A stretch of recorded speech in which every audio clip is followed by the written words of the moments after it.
मेरे प्यारे बच्चों, आप सभी को नमस्कार। क्या हाल है आप सभी के? उम्मीद है आप ठीक ठाक होंगे, मस्त होंगे, बढ़िया होंगे। जी जी जी जी, आप सभी को नमस्कार। आइए मेरे प्यारे बच्चों, अब आगे बढ़ते हैं और कुछ बेहतर सीखने की ओर प्रयास करते हैं। आइए भाई, आज सीधा पढ़ाई की बात।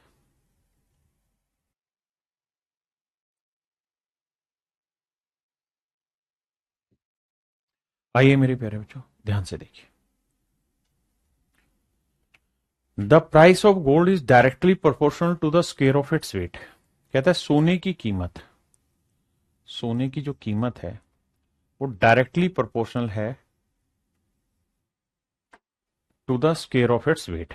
बहुत बढ़िया। कहता है सोने की कीमत इसके भार के वर्ग के समानुपाती। अब जी आगे की कहानी बताओ। मान ली ये बात।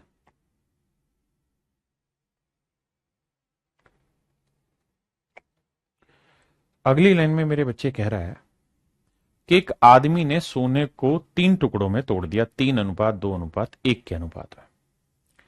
यानी मेरे प्यारे बच्चों, कोई सोना था, ये इतना बड़ा टुकड़ा था। कहता है इसको 3 हिस्सों में बांट दिया, 3:2:1। यानी पहले टुकड़े का वजन 3 था तो दूसरे का 2 था तो तीसरे का 1। अगर मेरे बच्चे मैं किसी चीज को 3 टुकड़ों में बांटूंगा तो वजन खत्म नहीं होगा, वजन जितना था उतना ही रहेगा। बस 3 टुकड़ों में बट गया। और वो ये कह रहा है कि भाई पहले टुकड़े का वजन 3 था तो दूसरे का 2 था तो तीसरे का 1 था, तो टोटल वजन हुआ 3, 2, 5 और 1, 6। यानी एक्चुअल में पूरे बड़े टुकड़े का वजन 6 यूनिट था। आपने इसे 3 टुकड़ों में बांट दिया, ठीक है। और हम जानते हैं कि प्राइस जो होगा गोल्ड का वो होगा constant value into weight square. कोई constant value into weight square. अब कह रहा है कि अगर हमने इसे 3 टुकड़ों में तोड़ दिया और जब हम इसे बेचने जाएंगे तो हमें लॉस हो रहा है 4,620 रुपए का। कैसे लॉस हो रहा है जी? भाई इसका वजन था 6 यूनिट। अगर हम सीधा सीधा बिना तोड़े बेचते तो इसका प्राइस हो जाता कांस्टेंट वैल्यू इनटू वेट का स्क्वायर, यानी 6 का वर्ग 36। तो ये वाला प्राइस होता मेरे प्यारे बच्चों 36 के, जो इसका प्राइस होता ना, ये वो कीमत होती जब वो इसको ब्रेक नहीं करता। लेकिन उसने ब्रेक कर दिया। ब्रेक करने की वजह से प्राइस क्या हो गया?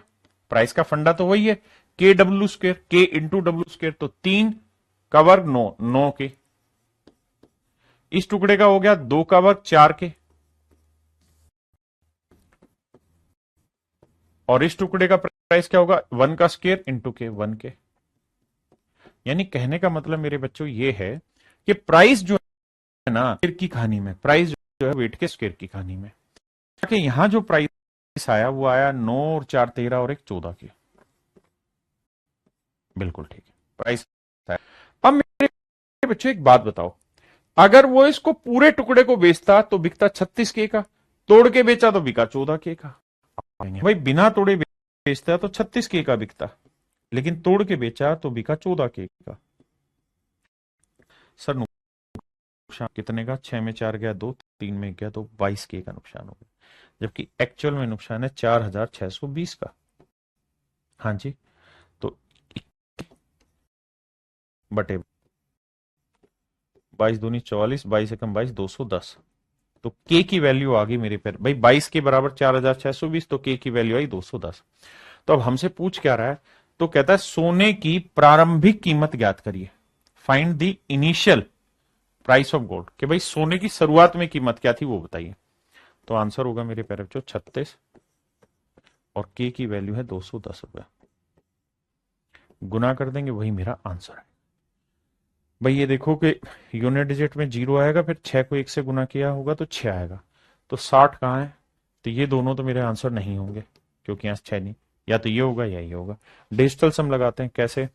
6 3 9, 0 आएगा डिजिटल सम। देखते हैं 0 किसका आ रहा है। देखो भाई 6 5 11 और 8 नहीं आ रहा। 6 5 11 7 18 इसका आ रहा है। तो इसका मतलब मेरे बच्चे C option is your correct answer. C option correct answer. और लेता हूं सवाल।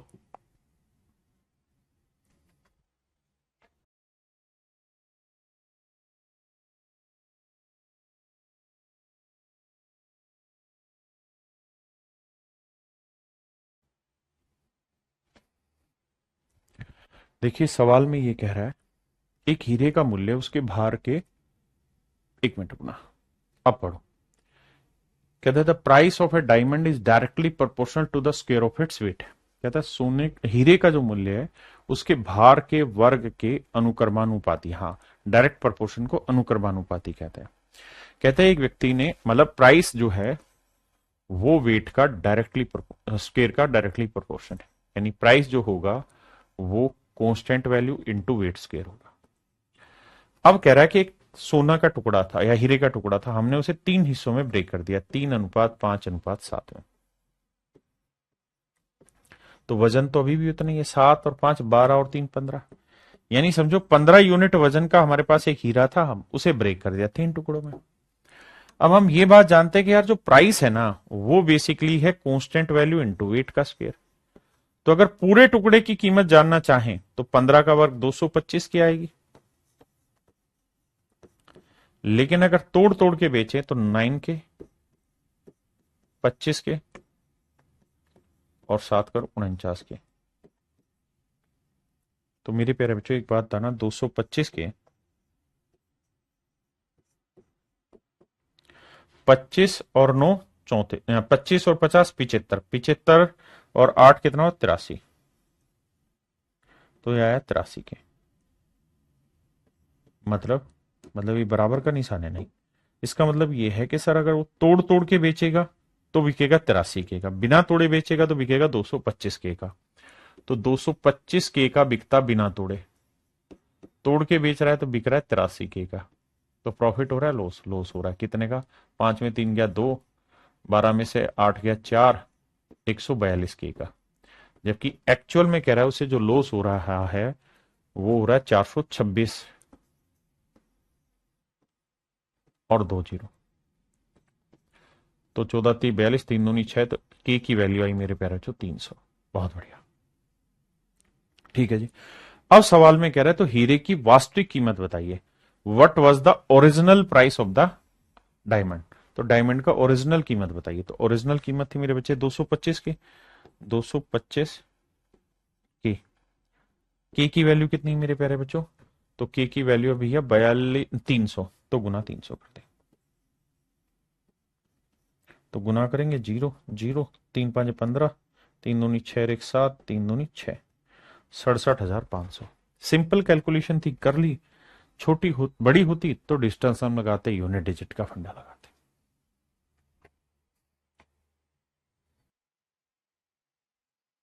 ये मेरे प्यारे बच्चों सेम ही सवाल है जैसा हम पढ़ रहे हैं पीछे, दोनों सेम ही क्वेश्चन। ये बहुत खूबसूरत सवाल है, पढ़िए जी,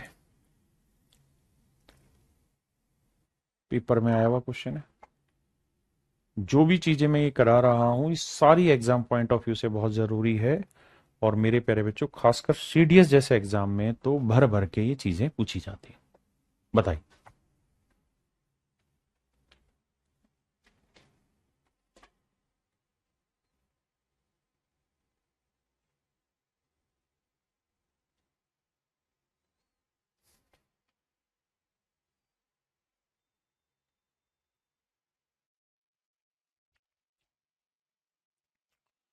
देखिए मेरे बच्चे, सवाल में कह रहा है speed of a steam engine is 24 kilometre per hour without any weight. कहता है बिना किसी डब्बे के कि एक भाप इंजन की चाल 24 किलोमीटर पर आवर रहती है। कहता है जब हम किसी भाप इंजन में एक भी डब्बा नहीं लगाएंगे तो उसकी स्पीड होगी 24 किलोमीटर पर आवर। कोई इंजन पे डब्बा नहीं जोड़ेंगे तो उसकी स्पीड होगी 24 kilometre per our. Next line में कह रहा है क्या, इंजन की गति में कमी, इंजन की गति में कमी, अब ये ऊपर की चीजें हटा दे रहा हूं, यहां से अंडरलाइन पढ़ना, इंजन की गति में कमी डिब्बों की संख्याओं के वर्गमूल के समानुपाती है। जिस लाइन को अंडरलाइन किया जाए उसको बड़े ध्यान से प्यार से पढ़िएगा बाबू। The decrease in speed of engine is directly proportional to the square root of the number of wagons attached। यानी वो ये कह रहा है कि किसी ट्रेन में जो आप डब्बे जोड़ते हैं इंजन पे, उन डब्बों की जो संख्याएं होंगी उनके स्क्वायर रूट के प्रपोर्शन में होगा उसकी स्पीड में कमी। यानी decrease in speed, decrease in speed is directly proportional to the square root of number of wagon. ऐसा मैं नहीं सवाल कह रहा। पहली लाइन इतनी ध्यान से पढ़िए जो मैंने अंडरलाइन की है, मतलब पल्ले पड़ा तो फिर आगे बढ़ते हैं। पहले इतनी बात ध्यान से देखिए। अब मेरे बच्चों एक बात बताओ, क्या कि डिक्रीज इन स्पीड जो है वो कांस्टेंट होगा इनटू नंबर ऑफ वैगन्स। कह रहा अगर हम ट्रेन में एक भी डब्बा ना जोड़े तो उसकी स्पीड है 24 किलोमीटर पर आवर। अब अगली लाइन में कह रहा है 4 wagons are attached with engine speed becomes 20 kilometre per hour. कहता है अगर हम 4 डब्बे जोड़ देते हैं, कितने, डब्ल्यू माने number of wagon, number of wagon, number of wagon माने डब्बों की संख्या। अगर हम 4 डब्बे जोड़ देते हैं मेरे प्यारे बच्चों, तो कहता जो स्पीड है वो 20 किलोमीटर पर आवर रह जाती है। अब आप कहेंगे सर हमारे यहां जो डायरेक्टली प्रोपोर्शनल वो तो स्पीड का है ही नहीं, वो तो डिक्रीज इन स्पीड का है। तो मेरे प्यारे बच्चे एक बात हो, कोई भी डब्बा नहीं जोड़ोगे तो स्पीड कितनी होगी 24, और 4 डब्बे जोड़ दोगे तो स्पीड कितनी हो जाएगी 20। तो इसका मतलब स्पीड में कमी कितनी हुई 4। इसका अर्थ ये हुआ कि डिक्रीज इन स्पीड जो है वो 4 है। के 4 का वर्गमूल आया मेरे प्यारे बच्चों 2, 2 से काटा 2, तो के की जो वैल्यू है वो आई मेरे प्यारे बच्चों 2। के की जो वैल्यू है मेरे बच्चे वो है 2। आपने कहा सेट है मामला। अब यहां के बाद आगे बढ़ते हैं, जो हाईलाइट करूंगा इस पे फोकस रखना। तो कह रहा है ज्ञात कीजिए यदि यह इंजन ज्यादा से ज्यादा कितने डब्बे ले जा सकता है। तो कह रहा है बताओ ये इंजन ज्यादा से ज्यादा कितने डब्बे ले जा सकता है। Find the maximum number of wagons which are attached with engine so that engine can carry. मतलब क्या है, कह रहा है भाई ये बताओ कि इस इंजन के साथ अधिकतम कितने डब्बे जोड़ दें, मैक्सिमम कितने डब्बे जोड़े जा सकते हैं जो ये इंजन कैरी कर ले जाए।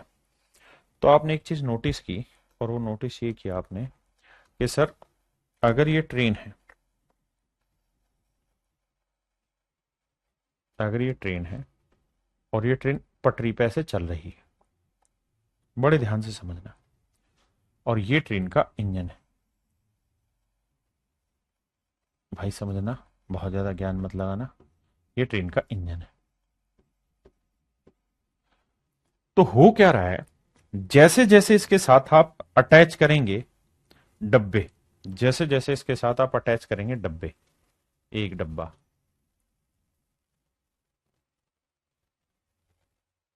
एक डब्बा अटैच किया, दूसरा डब्बा अटैच किया,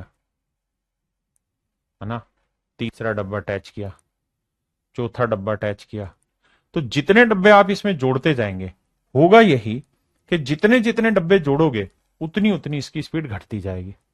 जितने डब्बे इस ट्रेन के पीछे जोड़ोगे स्पीड उतनी मेरे प्यारे बच्चों घटती चली जाएगी। आपने कहा बिल्कुल ठीक है, जितने डब्बे जोड़ोगे स्पीड उतनी घटती चली जाएगी, बिल्कुल ठीक है। ये है इंजन, जितने डब्बे जोड़ोगे उतनी ही स्पीड घटती चली जाएगी। तो कह रहा है कि बताओ भाई मैक्सिमम इस ट्रेन के साथ कितने डब्बे जोड़ सकते हैं, इस इंजन के साथ कितने डब्बे जोड़ें कि ये ट्रेन चलती रहे। तो भाई ऐसा थोड़ी है कि हम 1000 डब्बे जोड़ देंगे तब भी ट्रेन चलती रहेगी। कोई ट्रेन ऐसी है कि अगर ऐसे होता तो हम एक ही ट्रेन चलाते पूरे भारत में और लाखों डब्बे जोड़ देते उसी ट्रेन के पीछे। तो आप कहेंगे ऐसा संभव नहीं है, क्योंकि जो इंजन है उसकी कैपेसिटी होती, कैपेबिलिटी होती कुछ डब्बे खींच पाने की। तो यहां वो ये कह रहा है कि भैया जो डिक्रीज हो रहा है ना स्पीड में, वो किस रेस्पेक्ट में हो रहा है, नंबर ऑफ वैगन्स के स्क्वायर रूट के रेस्पेक्ट में, यानी जितने डब्बे जोड़ रहे हैं उतने में। अब कह रहा है कि मैक्सिमम कितने डब्बे हम इसके साथ लगाएं कि ट्रेन चलती रहे। तो मेरे प्यारे बच्चों ऐसे सवालों में हमें यह निकालना है कि कितने डब्बे लगाने पर, या कौन सा डब्बा लगाते ही, कौन सा नंबर का डब्बा यानी वैगन लगाते ही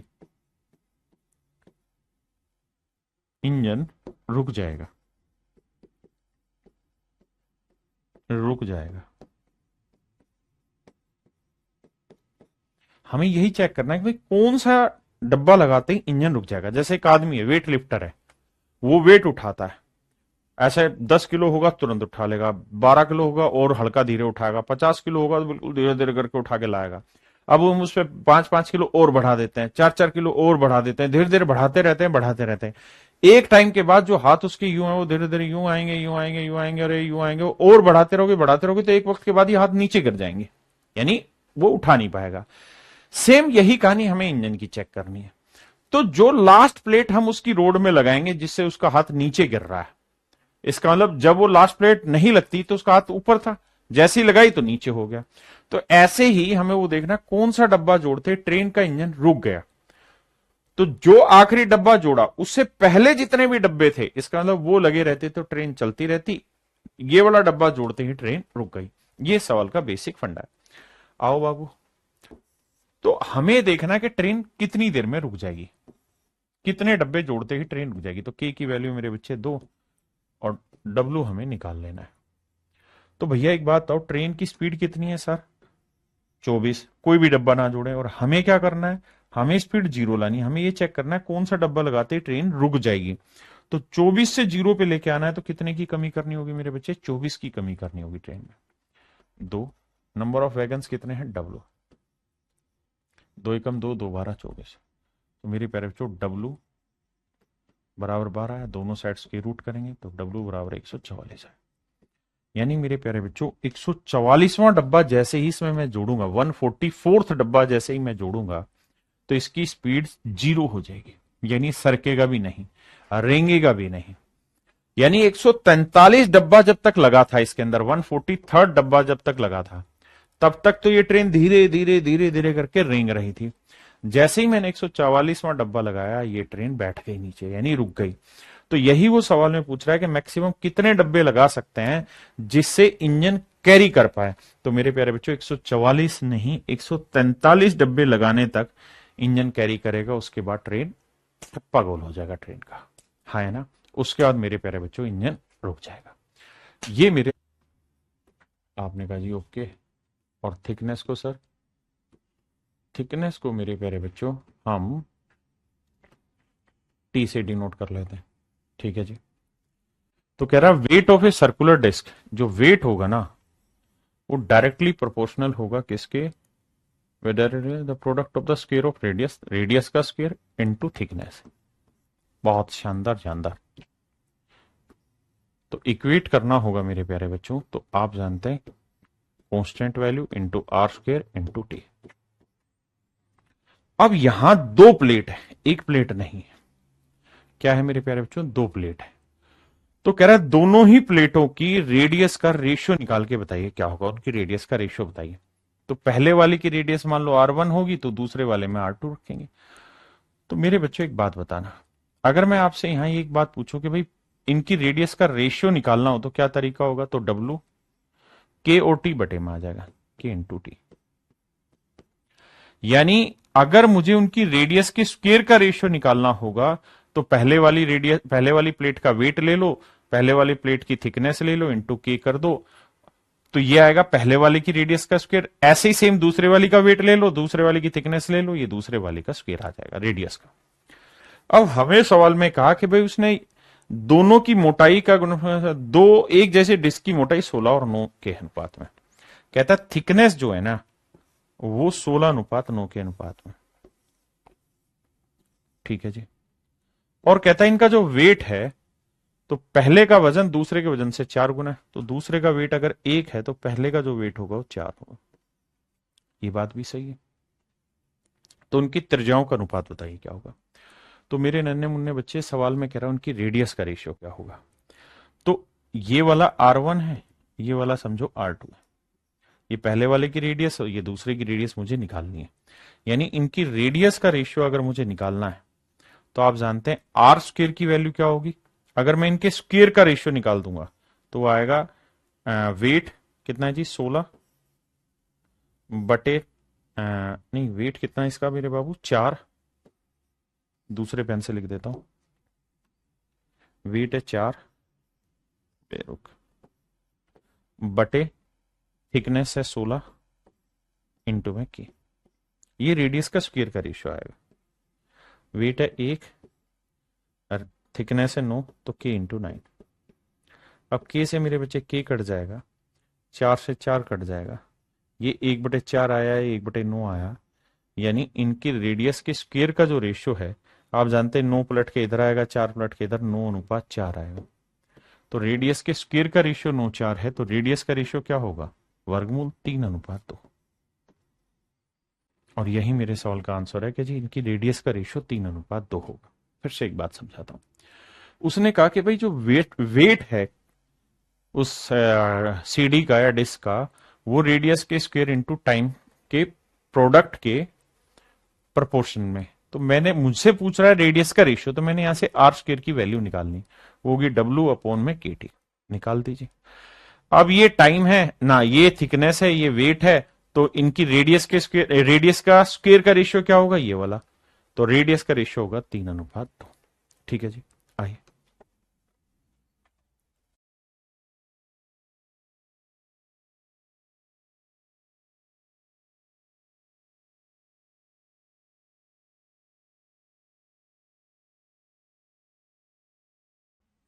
देखिए मेरे बच्चे, सवाल में कह रहा है 2 क्यूब है। क्यूब जानते हो, घन। तो 2 घन दिए हैं सवाल में, जैसे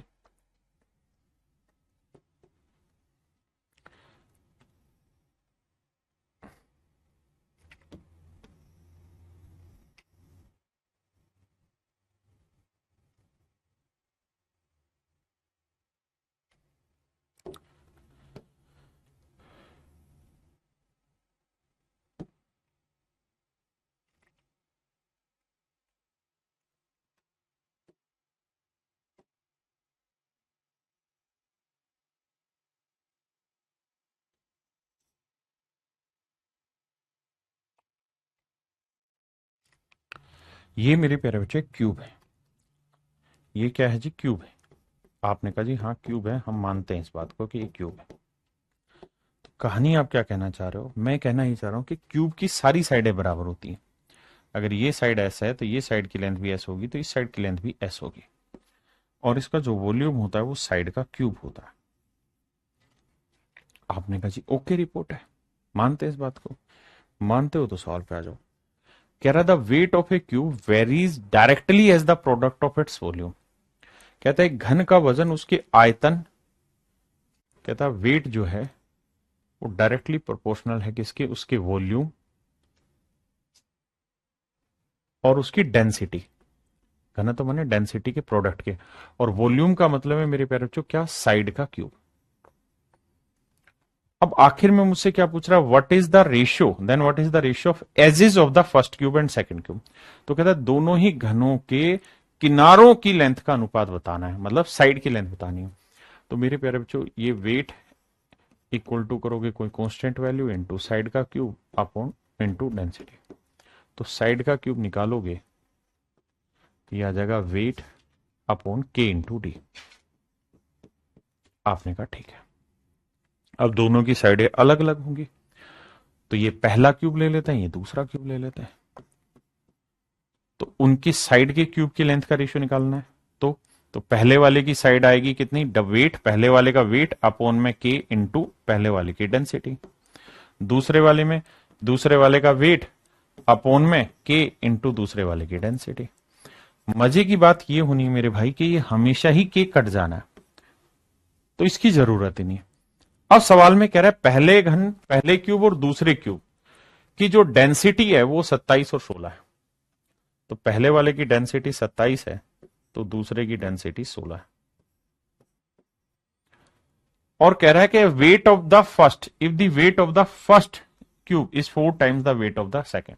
पहले का वेट दूसरे का 4 टाइम, यानी दूसरे का वेट 1 है तो ये वेट है 4। ऐसा मैं नहीं, सवाल कह रहा है। तो मेरे प्यारे बच्चों रेशियो निकालेंगे तो 16 चौक 64, तो साइड का क्यूब जो आएगा वो आएगा 64 और 27 एकम 27, 64:27। तो साइड का क्यूब ये है, तो साइड की रेशियो क्या आएगा, क्यूब रूट, 64 का क्यूब रूट 4 और 27 का क्यूब रूट मेरे प्यारे बच्चों 3। मेरे नन्हे मुन्ने प्यारे बच्चों, यही सवाल में पूछा हुआ कि इनकी साइड की लेंथ का रेशियो क्या होगा। तो वो होगा मेरे बच्चे 4:3।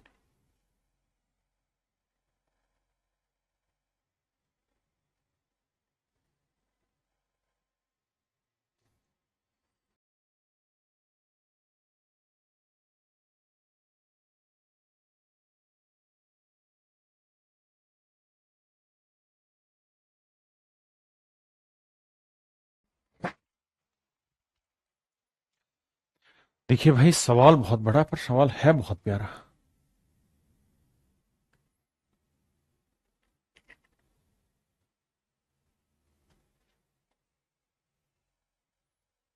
समझने की कोशिश करना मेरे बच्चों। पहले हिंदी इंग्लिश में ही समझाऊंगा क्योंकि वहीं से आप ज्यादा बेटर तरीके से समझोगे। चलिए देखिए, सवाल में कह रहा है the force needed to keep a car from skidding. कहते हैं कार को फिसलने से बचाने के लिए जो फोर्स हमें चाहिए, जो फोर्स हमें चाहिए वो किसी मोड़ पे directly with the weight of the car, वो कहता है वेट ऑफ द कार के डायरेक्टली प्रोपोर्शनल है and the square of it speed, और इसकी स्पीड के भी डायरेक्टली प्रोपोर्शनल। यानी जो फोर्स है वो इसकी स्पीड के स्क्वायर के भी डायरेक्टली प्रोपोर्शनल है and inversely with the radius of the car, और कहता है कर्व की जो रेडियस है उसके इनवर्स प्रोपोर्शनल है ये फोर्स, 1 रेडियस का स्क्वायर। यही था, and inversely with radius, sorry सिर्फ रेडियस है। अब मेरे प्यारे बच्चों फिर से समझाता हूं। कहता है the force needed to keep a car from skidding on a curve varies directly with the weight of the car. कहता है कार का जो वेट होगा उसके डायरेक्टली प्रोपोर्शनल है and square of it speed, और इसकी स्पीड के भी directly proportional and inversely with radius of the curve, और कहता है कर्व की जो रेडियस होगी उसके इनवर्सली प्रोपोर्शनल है।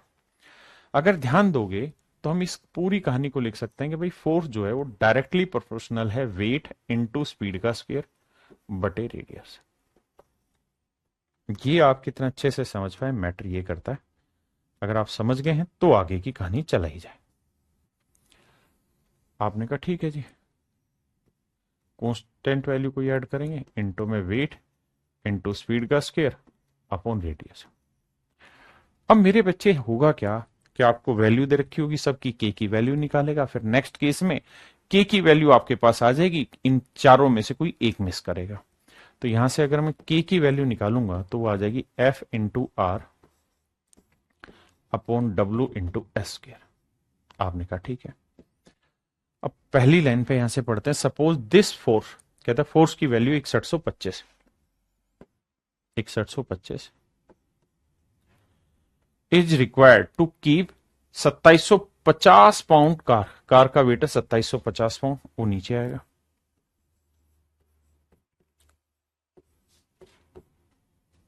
Travelling at a speed of 35 मील पर आवर, स्पीड है कहता है 35 मील पर आवर, तो 35 का वर्ग यानी 35 गुना 35, from skidding on a curve of radius 550 feet. कहता है कि जो रेडियस है वो 550 फीट है। पहले इतनी बात समझो फिर आगे बताऊंगा।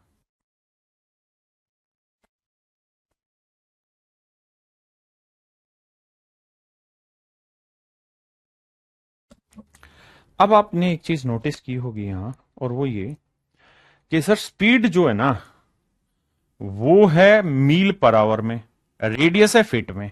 ये तो चलो ये तो फोर्स है और ये पाउंड है, मतलब वेट है। किसी भाई को कोई दिक्कत आएगा थे? नहीं है। तो सर इनको सेम करना पड़ेगा, मील को या तो फीट बनाओ या फीट को मील बनाओ। तो आपको नहीं पता फीट को मील कैसे बनाते हैं, लेट से एम से भाग दे देते हैं तो ये बन जाएगा मील पर आवर। आपको यूनिट ही नहीं पता, मैं कह रहा हूं सिर्फ इतना ही माने रहो। अब आगे चलते हैं। अब अगली लाइन में कह रहा है क्या कि how much pound force is then required.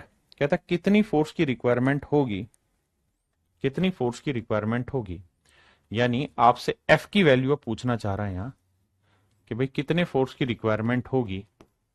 के की वैल्यू ये वाली है 6125 बटे गुना में 550, 2750 गुना 35 गुना 35। भाई हमसे फोर्स की वैल्यू पूछी है ना, तो के की वैल्यू रख दी, इनटू करेंगे वेट का स्क्वायर ना, इनटू वेट। तो कहता है how much pound force is then required to keep a 3600 pound car. तो कार का वेट दे दिया 3600 पाउंड, तो इंटू 3600। बहुत बढ़िया जी। अब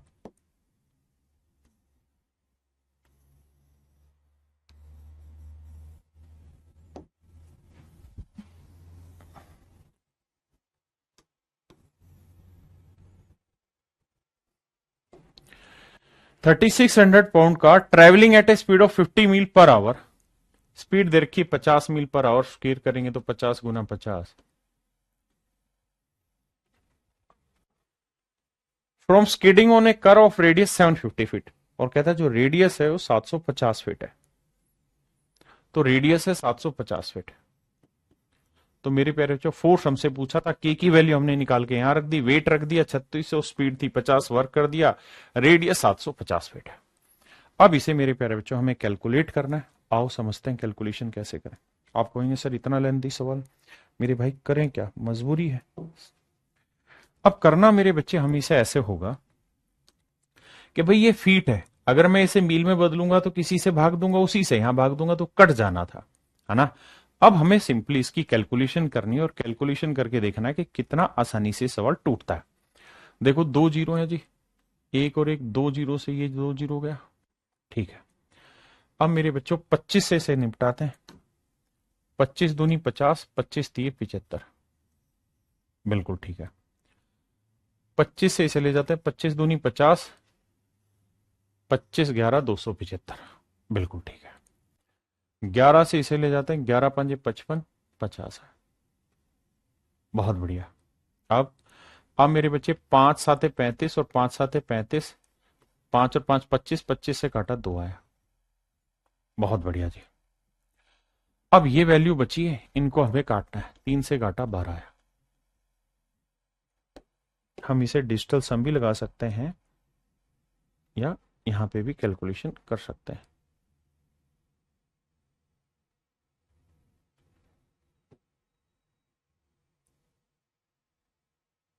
आइए, अब मेरे प्यारे बच्चों हमारे पास ये चीजें बची हुई हैं। तो 3 था, 25 थी 75, 3 से काट दिया हमने 12 आ गया, ठीक है। अब बचा 7, तो भाई 7 से इसे काटेंगे तो कट रहा होगा, 7 तो 7 49, 7 8 56, बचा कितना मेरे प्यारे बच्चों 5, 7 तो 7 49, बचा कितना 3, 7 5 35, 7 से फिर काटेंगे, 7 एकम 7, 7 दूनी 14, 7 5 35। तो मेरे प्यारे बच्चों जो मेरी फोर्स निकल के आएगी वो आएगी 125 गुना 2 गुना 2 गुना 2, कितना आया मेरे बच्चे 8 गुना 12। आप जानते हैं 125 गुना 8 होता है कितना 1000, और 1000 को 12 से गुना करोगे तो मेरे नन्हे मुन्ने बच्चों फोर्स जो आएगी वो आएगी 12,000। फोर्स निकल के आएगी मेरे प्यारे बच्चों 12,000, और यही आपसे सवाल में पूछा हुआ है। आप कहेंगे सर इतना लेंथी कैसे होगा, मेरे भाई मुझे भी नहीं पता कैसे होगा, लेकिन क्या करें, पेपर में आया हुआ सवाल है ना, और पेपर में आया हुआ क्वेश्चन है, तो ऐसे क्वेश्चन को निकालना हमें एटलीस्ट आना चाहिए। भाई बहुत बार ऐसा होगा कि ऐसा सवाल जब भी आता है तो 25 में से 24 सवाल बिल्कुल हलवा देगा, एक सवाल ऐसा कैलकुलेटिव दे देगा। तो इसको समझने में तो दिक्कत दूर दूर तक नहीं है, बस कैलकुलेशन है, थोड़ा बहुत दिमाग दौड़ाना पड़ रहा है, बाकी सब तो चीजें सेट है, कोई दिक्कत है ही नहीं, तो घबराना क्यों है इसमें।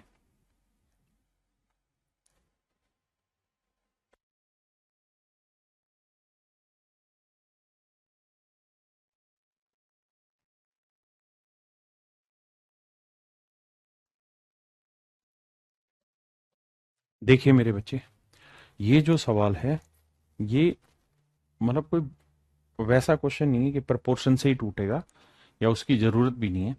इसमें ये कह रहा है कि भाई जब भी आप कॉलेज पिकनिक पे जाएंगे तो कुछ खर्चा तो फिक्स होगा और कुछ खर्चा वेरी करेगा पर पर्सन। तो मान लेते हैं यार जो फिक्स खर्चा है, जो फिक्स्ड एक्सपेंस है वो है मेरे प्यारे बच्चों F रुपए। यानी एक आदमी जाएगा तब भी F रुपए का खर्चा आएगा, 100 आदमी जाएंगे तब भी F तो आएगा ही आएगा। और बाकी जो खर्चा है वो वेरिएबल है पर पर्सन के अकॉर्डिंग। तो मान लेते हैं X रुपए हर आदमी का खर्चा लगेगा ही लगेगा, X रुपए पर पर्सन।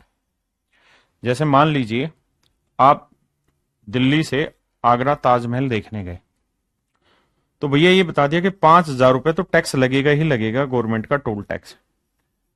ठीक है जी। यानी आप एक स्कूल बस से गए, तो स्कूल बस से जब जाओगे, मान लीजिए कोई स्कूल की बस है और बस से आप आगरा का ताजमहल देखने जाओगे, तो 5,000 रुपए तो टोल टैक्स लगेगा, टोल टैक्स लगेगा।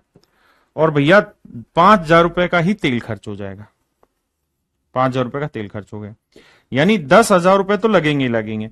अब आप इस बस को खाली ले जाओ या एक आदमी बैठाओ या 2 आदमी बैठाओ, तो साहब हम 20 आदमी ले जाते हैं। तो भाई होगा क्या कि आगरा में जब जाओगे तो ताजमहल की भी तो टिकट होगी, तो एक आदमी की टिकट मान लो 5 रुपए की है, तो एक आदमी जाओगे तो 5 रुपए ये खर्चा, 10,000 5 रुपए खर्चा आएगा। एक आदमी जाएगा तो 10,000 5 रुपए देने पड़ेंगे। वहीं अगर मान लो 20 आदमी जा रहे हैं तो आगरा की टिकट होगी 5, तो 20 पंजे 100 ये और 10 जा रही है, तो हम कह देंगे 10,100 रुपए खर्चा आएगा फिर 20 आदमियों पे। अगर मैं कहूं भाई 1,000 आदमी जा रहे हैं तो 1,000 आदमी पे 5 रुपए की टिकट के हिसाब से 5 जा रही है, हो गया 10 जा रही है। यानी 15,000 रुपए का खर्चा आया भाई जब 1,000 आदमी जा रहे हैं बस में, और 1,000 आदमी जा रहे हैं तो एक आदमी के हिस्से कितना आया खर्चा, 15 रुपए। आदमी जैसे जैसे बढ़ेंगे टोटल खर्चा घटता चला जाएगा, यानी पर हेड खर्चा घटता चला जाएगा। इसी तर्ज पे सवाल बनाया हुआ, कह रहा भैया अगर 15 आदमी जाते हैं, कितने आदमी जाते हैं, 15 आदमी जाते हैं, तो खर्चा कितना आएगा। तो भाई 15 आदमी जाएंगे तो फिक्स तो आएगा ही आएगा, प्लस में हर पर्सन पे X रुपए, तो 15 आदमियों पे इतना खर्चा। तो कहता है पर हेड 400 रुपए आया, 400 रुपए पर हेड आया खर्चा। तो भाई 15 लोगों पे टोटल खर्चा कितना हो गया, 6,000। अब कह रहा है कि अगर 30 आदमी जाए तो फिक्स तो है ही 30 रुपए आदमियों का X रुपए के हिसाब से अलग, तो कहता है पर हेड जो खर्चा आता है वो 300 रुपए आता है। तो भैया 300 रुपए पर हेड आ रहा है, तो बाबू 30 आदमी पे कितना हो गया, 9,000, तो खर्चा आएगा 9,000। अगली चीज, अब आइए मेरे दोस्त इसे सोल्व करते हैं। सोल्व करेंगे तो मेरे बच्चे माइनस कर लेते हैं, तो ये कट जाएगा, ये 30 में से 15 गया 15x आया, और ये 9 में से 6 गया मेरे बच्चे 3,000 आया। तो आप ध्यान देंगे तो x की वैल्यू आई 200। अब मेरे बाबू 15x की वैल्यू 3,000 है, तो 15x की वैल्यू 3,000 है, तो सोच के देखो ये 3,000 उधर जाएगा माइनस का, 6 में से 3 गया 3,000, तो फिक्स कॉस्ट भी कितनी आ गई, 3,000। अब सवाल में कह रहा है कि भाई 75 आदमी जाएंगे तो खर्चा कितना आएगा टोटल। तो देखो यार 75 आदमी अगर जाएंगे, 75 आदमी अगर जाएंगे तो भैया एक तो फिक्स कॉस्ट होगी, प्लस में X रुपए हर आदमी के हिसाब से 75 आदमी का खर्चा ये हो गया। तो फिक्स कॉस्ट है जी 3,000 रुपए, हाँ जी। और बाबू पर आदमी के हिसाब से खर्चा कितना आ रहा है, 200 रुपए। तो 200 गुना 75। आपने कहा जी ओके रिपोर्ट है। अब क्या कहानी है साहब, अब कहानी मेरे प्यारे बच्चों यहां पे ये है, तो कह रहा है टोटल कॉस्ट कितनी निकली, तो टोटल कॉस्ट निकालोगे तो 3,000 खर्चा यहां आ गया, और 75 दूनी 150 खर्चा, यानी 15,000 का खर्चा यहां, 15 और 3 18,000 का। तो कुल मिला के जो खर्चा आएगा पूरी ट्रिप का मेरे प्यारे बच्चों वो आया 18,000। लेकिन कह रहा है कि पर हेड खर्चा कितना आया, तो भैया 18,000 रुपए में कितने आदमी घूम के आए हैं आगरा, 75 आदमी, तो एक आदमी के हिस्से आया 240 रुपए। आपने कहा ओके, यानी 240 रुपए पर हेड खर्चा आ गया। क्या सर ये कैलकुलेशन करनी, नहीं, आप चाहें तो आप ये भी कह सकते हैं कि भाई 200 रुपए तो पर मेंबर की कॉस्ट होगी होगी, वेरिएबल कॉस्ट है ये तो, है ना। यानी समझो आगरा ताजमहल की टिकट है 200 रुपए की, लेकिन फिक्स खर्चा भी है कितना, 3,000। तो इस 3,000 को भी तो 75 लोगों में बांटोगे, तो हर आदमी के हिस्से कितना आया, जब बांटोगे तो मेरे बच्चे आएगा 40, यानी 40 रुपए पर हेड यहां फिक्स वाले में खर्चा बटेगा, और 200 रुपए यहां, तो टोटल 240 रुपए पर हेड में खर्चा बढ़ जाएगा।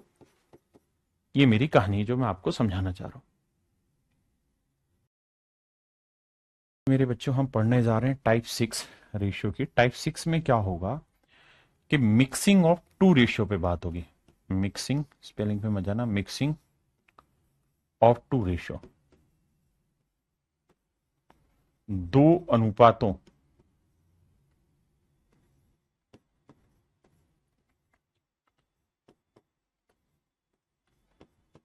दो अनुपातों को मिलाने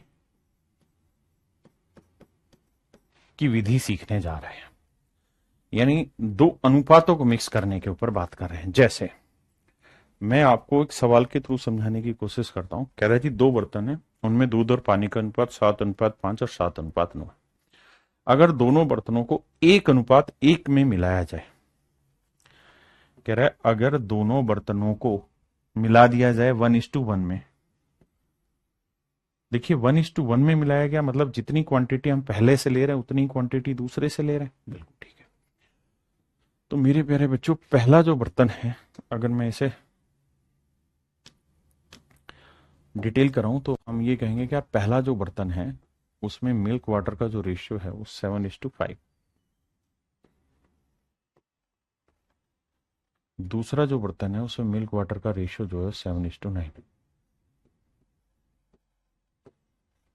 बिल्कुल ठीक है। तो नए मिश्रण में दूध व पानी का अनुपात ज्ञात करना है, क्या होगा। अब मेरे बच्चों एक बात समझना, 7 और 5, भाई 7:5 में एक दूसरे बर्तन में 7:5 में। कह रहा है दोनों बर्तनों में से हमने जो क्वांटिटी ली है वो 1:1 के रेशियो में ली है। यानी अगर हम यहां से x लीटर क्वांटिटी ले रहे हैं ना बाबू, तो यहां से भी हम x ही लीटर क्वांटिटी ले रहे हैं। तो यहां से भी जितनी मात्रा ली उतनी ही मात्रा यहां से ली। तो इस x लीटर में अगर हम यहां से निकाल रहे हैं इस बर्तन से, तो उसमें दूध पानी का अनुपात 7:5 होगा। तो दूध कितना होगा, x गुना 7, 7 और 5 12, 7/12। पानी होगा x गुना 5/12। यहां इस x लीटर में मिल्क वाटर कितना होगा बाबू, तो x गुना 7/9, 7 16, x गुना 9/16। अब मेरे प्यारे बच्चों ध्यान देना मेरी बात, ये पानी, ये दूध, ये पानी है, ये दूध है। अब पहले बर्तन में जो मिल्क है वो होगा 7x/12, और दूसरे बर्तन से जो हम मिल्क ले रहे हैं वो है 7x/16। पहले बर्तन से हमने जो पानी लिया है x लीटर में वो है 5x/12, जबकि दूसरे बर्तन से जो हमने पानी लिया वो 9x/16। भाई दोनों से 1:1 में हमें मिक्स करना है। 1:1 का मतलब यही तो हुआ कि जितनी मात्रा आप यहां से पिक कर रहे हैं उतनी मात्रा आप यहां से पिक कर रहे हैं। दो बर्तन थे, पहले में मिल्क वाटर 7:5 था, दूसरे में 7:9 था। कहता है जितनी मात्रा पहले से निकाली उतनी ही दूसरे से, और फिर एक नए बर्तन में मिला दी। तो नए बर्तन में मिल्क वाटर क्या होगा, तो भाई पहले से हमने मिल्क कितना निकाला, दूसरे से मिल्क इतना, तो इतना मिल्क हो गया। पहले से पानी इतना, दूसरे से पानी इतना ही मिला दिया। एल्सियम लेंगे मेरे प्यारे बच्चों, 12 16 का एल्सियम आया 48, 12 चौक 48, तो यह आया 4 3 7 7 7 49। यह आया मेरे प्यारे बच्चों, जोड़ोगे तो 49x। यहां आया मेरे प्यारे बच्चों 12 16 48, तो यहां देखेंगे 12 चौक 48, 4 5 20, 16 3 48, 9 3 27, 27 और 20 47x। अब मेरे प्यारे प्यारे बच्चों मेरी बात को ध्यान से देखिए, 48 से 48 गया, x से x गया, तो जो रेशियो आया मेरे भाई वो आया 49:47, 49:47। तो मेरे प्यारे बच्चों आपका सही जो उत्तर होगा 49:47 है। सही जो आंसर होगा मेरे प्यारे बच्चों 49:47 हो। हाँ जी, यानी जो नया बर्तन बना उसमें मिल्क वाटर का रेशियो 49:47 होगा। अब इसे शॉर्ट में कैसे करें या पेपर में ऐसे सवालों को कैसे करें। देखिए हम बात कर रहे हैं दो मिश्रणों को मिलाने की, यानी एक बर्तन था जिसमें मिल्क वाटर था, दूसरे में मिल्क वाटर था, रेशियो अलग अलग था, इनको हमें मिलाना है। तो मैं ऐसे कह रहा हूं कि भैया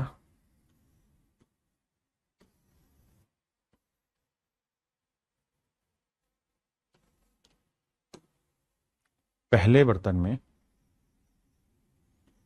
मिल्क वाटर का जो रेशियो है 7:5 है, पहले बर्तन में, और जो दूसरा बर्तन है उसमें मिल्क वाटर का रेशियो 7:9। कह रहा है जी दोनों को मिक्स करिए, किस रेशियो में मेरे प्यारे बच्चों? 1:1 के रेशियो। दोनों को मिलाना है 1:1 के अनुपात में।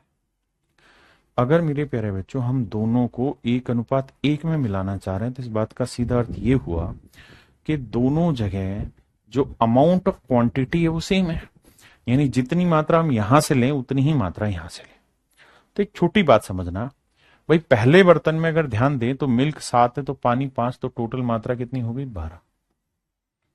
दूसरे बर्तन में मिल्क 7 है तो पानी 9, तो टोटल मात्रा कितनी हो गई? 16। आपने कहा ओके, रिपोर्ट है। अब मेरे प्यारे बच्चों ध्यान देना मेरी बात पे। 12 और 16 का एलसीएम क्या है मेरे भाई? 48। बिल्कुल ठीक है। मैंने सवाल में कहा कि भाई दोनों जगह से मुझे सेम अमाउंट लेनी है, यहां से जितनी मात्रा लूंगा उतनी मात्रा यहां से लूंगा, तो दोनों जगह सेम मात्रा लें। कैसे ली जाए? एलसीएम ले लें। 12 16 का एलसीएम 48। तो 48 बनाने के लिए किससे गुना करना है? 4 से। 16 48 बनाने के लिए किससे गुना करना है बाबू? 3 से। तो इधर भी 3 से किया, इधर भी 3 से किया, इधर 4 से किया, तो मेरे प्यारे बच्चों इधर भी 4 से किया, इधर भी 4 से किया। यानी पहले बर्तन में मिल्क अगर मेरे प्यारे बच्चों 28 यूनिट है तो पानी है 20 यूनिट। दूसरे बर्तन में अगर मिल्क 21 यूनिट है मेरे प्यारे बच्चों तो पानी है 27 यूनिट। अब अगर ध्यान दोगे तो हम यहां से भी 48 यूनिट मात्रा ले रहे हैं, यहां से भी 48 यूनिट मात्रा ले रहे हैं, और उसने यही तो कहा जितनी मात्रा यहां से लो उतनी मात्रा यहां से लो, और दोनों को मिला दे रहे हैं। मिलाएंगे मेरे बच्चे तो 28 और 21 कितना है? 49 यूनिट। और 20 और 27 कितना है? 47 यूनिट। यानी मेरे नन्हे मुन्ने प्यारे बच्चों जो मिश्रण बना नया, उसमें मिल्क वाटर का रेशियो 49:47 होगा। 49:47 होगा। हाँ है ना?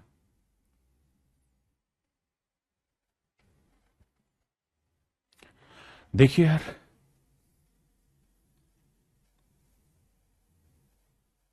या चलिए इससे पहले मैं एक दो एग्जांपल लेके और समझाता हूं, फिर इस सवाल पे आएंगे।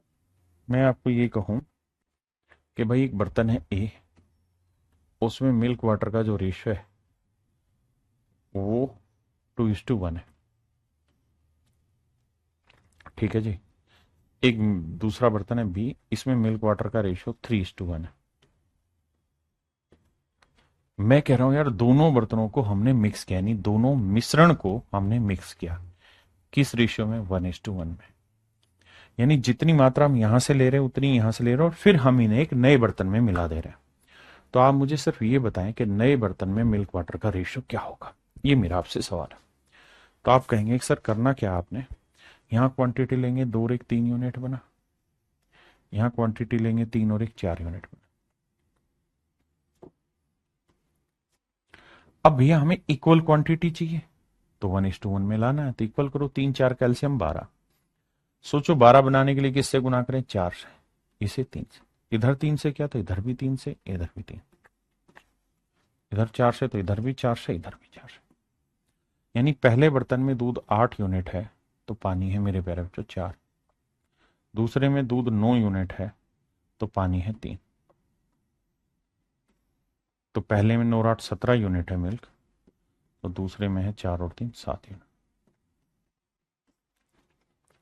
तो मेरे बच्चों अगर हम इन्हें 1:1 में मिक्स करेंगे तो मिल्क वाटर का जो रेशियो है वो 17:7 होगा। मिल्क इस टू वाटर का जो रेशियो होगा मेरे प्यारे बच्चों 17:7 होगा।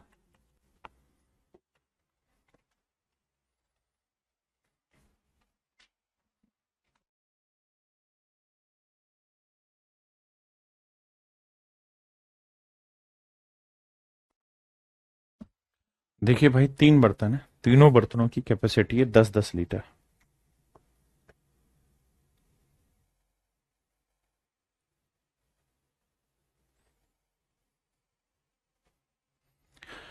कहता है 3 बर्तन है, तीनों की कैपेसिटी 10-10 लीटर है। 3 vessel each of 10 litre capacity है। अब सवाल में कह रहा है कि भाई तीनों की कैपेसिटी 10-10 लीटर है, तो पहले बर्तन में मिल्क वाटर का जो रेशियो है मेरे प्यारे बच्चों वो है 2:1, दूसरे वाले में है 3:1, तीसरे वाले में है 3:2। ये पहला बर्तन है, ये दूसरा बर्तन है, ये तीसरा बर्तन है। कहते हैं तीनों ही बर्तनों की जो वॉल्यूम है, कैपेसिटी है, वो सेम है। सेम है मतलब पहले में भी 10 लीटर है, दूसरे में भी 10 लीटर है, तीसरे में भी 10-10 लीटर है। तो हम 10 ही लीटर यहां से ले रहे हैं, 10 ही यहां से, 10 ही यहां से, और उठा के एक नए बर्तन में डाल रहे हैं, तो हम ये कह सकते हैं ना कि भाई तीनों से बराबर क्वांटिटी ले रहे हैं। मतलब मेरे प्यारे बच्चों, हमें तीनों को मिक्स करना है किस रेशियो में? 1:1:1 के रेशियो। तो यहां देखो 2 और 1 3 यूनिट बना, यहां 3 और 1 4 यूनिट बना, 3 और 2 5 यूनिट बना। अब देखिए ध्यान से, भाई हर जगह क्वांटिटी क्या होनी चाहिए मेरे प्यारे बच्चों? सेम। आपने कहा जी बिल्कुल ठीक है, तीनों ही जगह क्वांटिटी क्या होनी चाहिए? सेम। तो सेम करने के लिए 3 4 5 का एल्शियम ले लो, कितना आया? 60। बहुत बढ़िया जी। अब कहानी मेरे बच्चों ये है कि तीनों को हमने 1:1:1 के रेशियो में मिक्स किया है। तो 60 बनाने के लिए इसे किससे गुना करें? 20 से, इधर 15 से, और इसे 60 बनाने के लिए गुना करना होगा 12 से। तो हो गया ना, यहाँ पे जितनी क्वांटिटी उतनी यहाँ पे, उतनी ही यहाँ पे। और उसने यही तो कहा था कि भाई हर बर्तन की कैपेसिटी 10-10 लीटर है, और तीनों को उठा के एक नए बर्तन में डाला, मतलब तीनों बर्तन इक्वल वॉल्यूम के थे, डाला, और यहां देखोगे तब इक्वल वॉल्यूम हो गया। तो 20 से इधर गुना किया, 15 से इधर, 12 से इधर।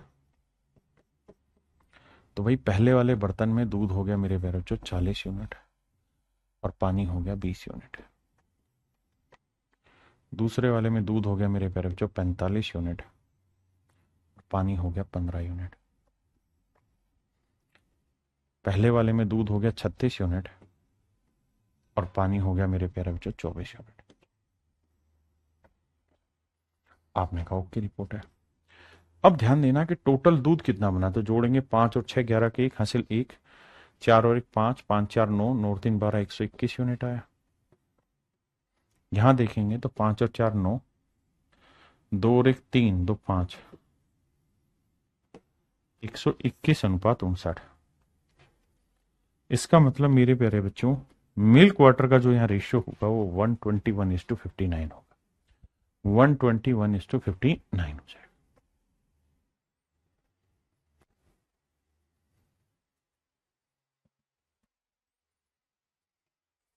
देखिए मेरे बच्चे, सवाल में कह रहा है कि 3 बर्तन है, 3 glass of equal volume.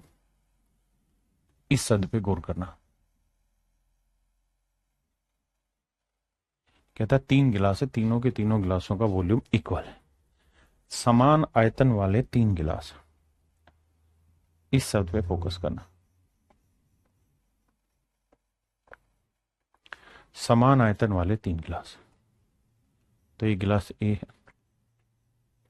B है, एक सी। कहता है जी इनमें एसिड वाटर का जो रेशियो है वो 2:3 है, और ये है 3:4,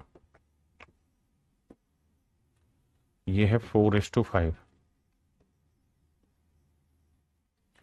आपने कहा ओके।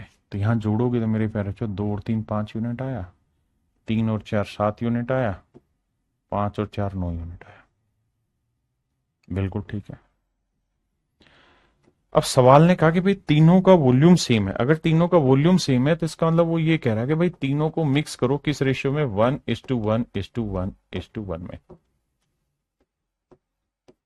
यानी तीनों को बराबर मात्रा में मिलाइए। मेरे भाई इस बात को समझो कि अगर इक्वल वॉल्यूम की वो बात कह रहा है तो इसका मतलब तीनों को बराबर बराबर हमें मिलाना होगा। आइए कैसे मिलाएं देखते हैं। 5 7 9 का एल्सियम लेते हैं, तो भैया ये आया 5 7 35, 35 × 9 आया। ठीक है जी, 5 × 7 5, समझ गए ना? यानी प्राइम नंबर है तीनों के तीनों, मतलब सॉरी कम को प्राइम तीनों में कुछ भी कॉमन नहीं आता, तो एल्सियम आएगा 5 × 7 × 9। ये आया मेरे प्यारे बच्चों मेरा एल्सियम। देखो 9 7 63, 63 को 5 से करेंगे, 5 3 15, 5 6 30 और 1 31, 315। आपने कहा जी बिल्कुल ठीक है। अब मेरे नन्हे मुन्ने प्यारे बच्चों, कहानी ये समझो कि इस नंबर को 315 बनाना है तो किससे गुना करें? तो इसे 5 से भाग दोगे तो 9 साते 63 आएगा। इस नंबर को 315 बनाना है तो किससे गुना करेंगे? 9 5 45 से गुना करेंगे। और मेरे प्यारे बच्चों, इस नंबर को 315 बनाना है तो किससे गुना करें? 5 साते 35 से। इन नंबरों से इन्हें गुना करना पड़ेगा। आपने कहा जी ओके रिपोर्ट। अब इधर 63 से क्या, तो इधर भी 63 दूनी 126, 63 दिए 169। बहुत बढ़िया जानदार। 45 से करोगे, 45 दिए 135, 45 चौक 180, बहुत बढ़िया शानदार। 35 चौक 4 5 20, 4 3 12 और 2 14, 140। और 35 पांजे कितना हो गया? 175। अब इनको जोड़ना है, तो जोड़ेंगे तो 6 5 11 के 1 हासिल 1, 2 1 3, 3 3 6, 6 4 10 की 0 हासिल 1, 1 और 1 2 और 1 3 और 1 4, 401। देखो कहीं 401 है तो हाँ ये रहा। तो ऑप्शन बी डायरेक्ट हमारा आंसर हो गया। अगला कैलकुलेट ही नहीं करना, केवल पहले वाले से ही पकड़ में आ गई चीज। अरे बोलो हाँ या ना, कितने बच्चे समझ गए? कमेंट करिए।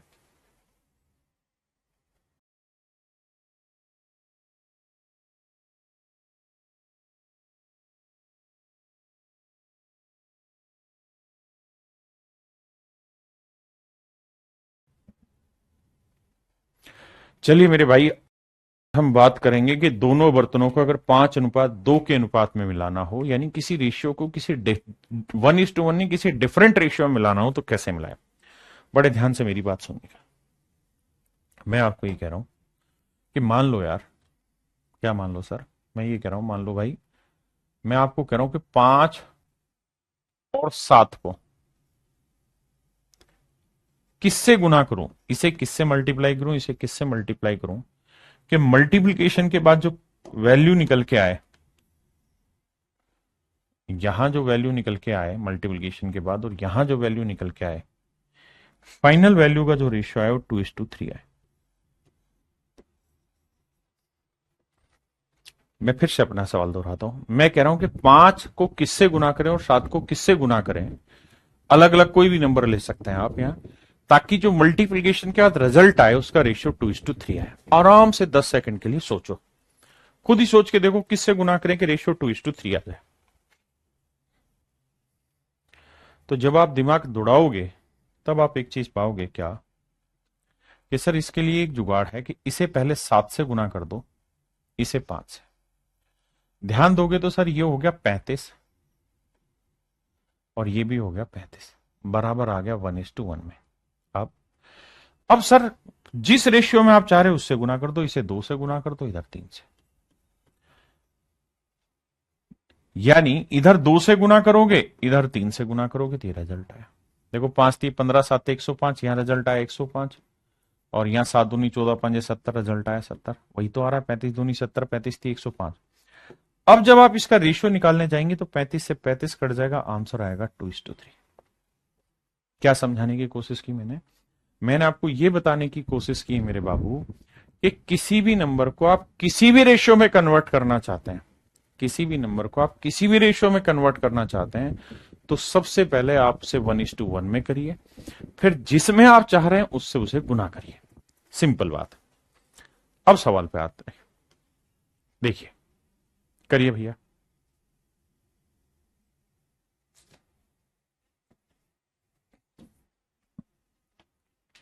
कह रहे दो बर्तन ए और बी में दूध और पानी का अनुपात, दो बर्तन है ए और बी,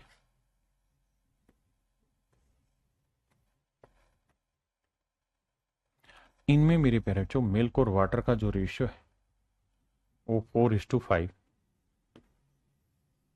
और 5:1। और सवाल में हमसे कह रहा है कि भाई ने मिक्स करिए किस रेशियो में? 5:2 में। कह रहा है दोनों को मिक्स करिए किस रेशियो में मेरे प्यारे बच्चों? 5:2 के। 5:2 के अनुपात में मेरे प्यारे बच्चों सवाल में कह रहा है कि इन्हें मिलाइए।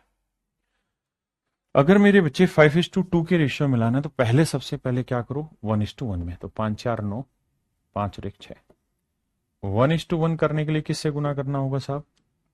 सर 9 और 6 कैल्शियम आया 18, तो 9 दूनी 18, 2 से, और 6 ती 18, 3 से। हो गया। अब जिस रेशियो में चाह रहे हो ना मेरे बच्चे, उस रेशियो से गुना कर दो। तो 5:2 से चाह रहे हो तो इधर 5 से गुना कर दो, इधर 2 से। पहले इतनी बात समझिए, फिर आगे लड़ाई लड़ेंगे।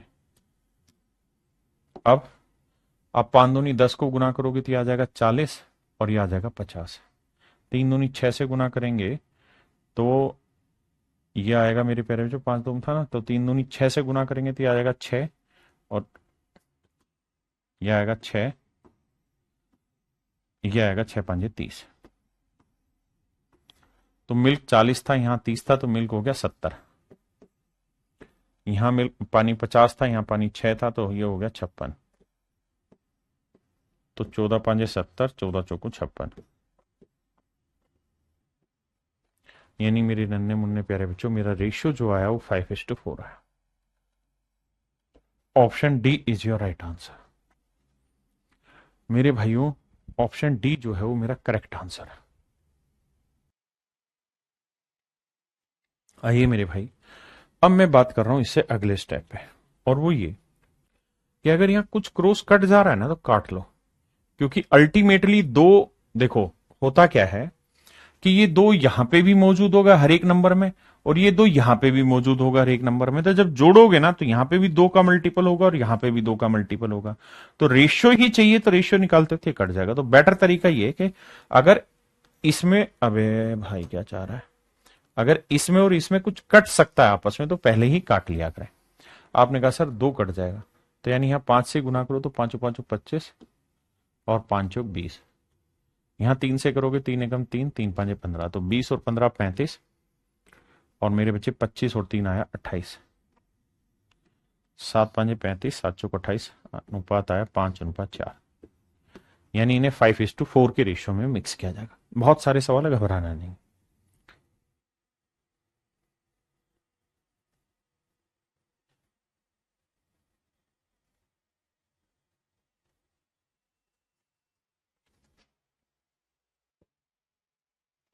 देखिए मेरे भाई,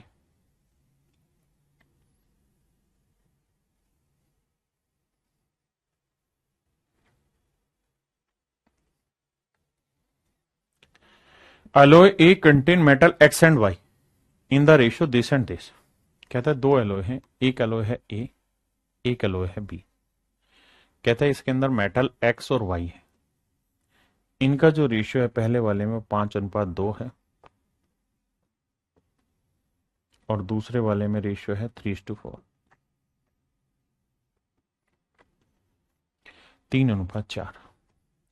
कहता है इन दोनों को मिलाया गया, किस रेशियो में मिक्स किया गया भैया?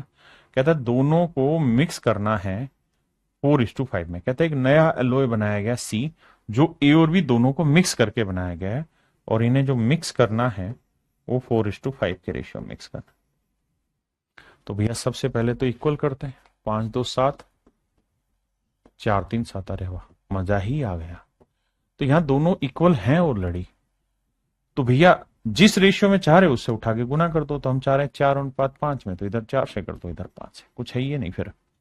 आपने कहा ओके रिपोर्ट है सर। तो देखो 4 से गुना करोगे, 4 दूनी 8, 4 5 20, 5 चौक 20, 5 3 15। तो मेरे नन्हे मुन्ने बच्चों 20 और 15 35, और 20 और 8 28, 7 चौक 28, 7 5 35, 5:4। अब कह रहा है कि भाई ये बताओ कि मिश्र धातु सी जो तैयार हुआ उसमें एक्स जो है वो एलओ सी में कितना परसेंट है। मिश्र धातु सी में एक्स का प्रतिशत मान याद करो। तो जो नई मिश्र धातु तैयार हुई है वो कितने यूनिट की हुई है? 5 और 4 9 यूनिट की। और इस 9 में एक्स क्या है? तो आप कहेंगे 5 है। तो कह रहा है कितना परसेंटेज है, यानी 9 में एक्स 5 है तो 100 पे कितना? तो 1/9 होता है 11 सही, 1/9%। तो 5/9 होगा 55 सही, 5/9%। Option B is your absolute right answer. मेरे प्यारे बच्चों, ऑप्शन बी आपका करेक्ट आंसर है।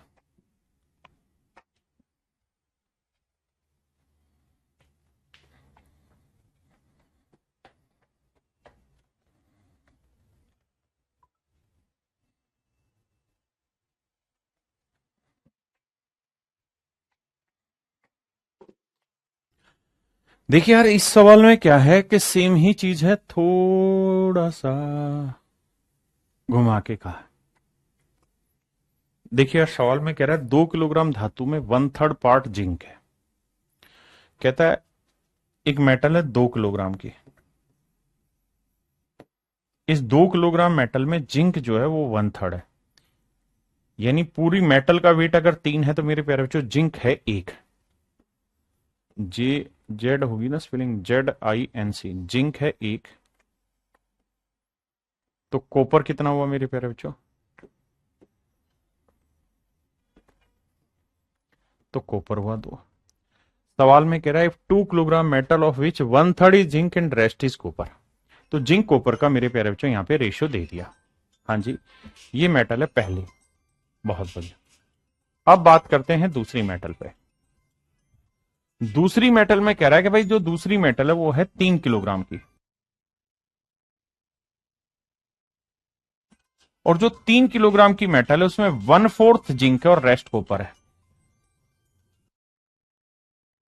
अगर 1/4 है तो मतलब 4 टोटल वेट है मेटल का, तो उसमें से 1 है जिंक, तो बाकी 3 है कॉपर।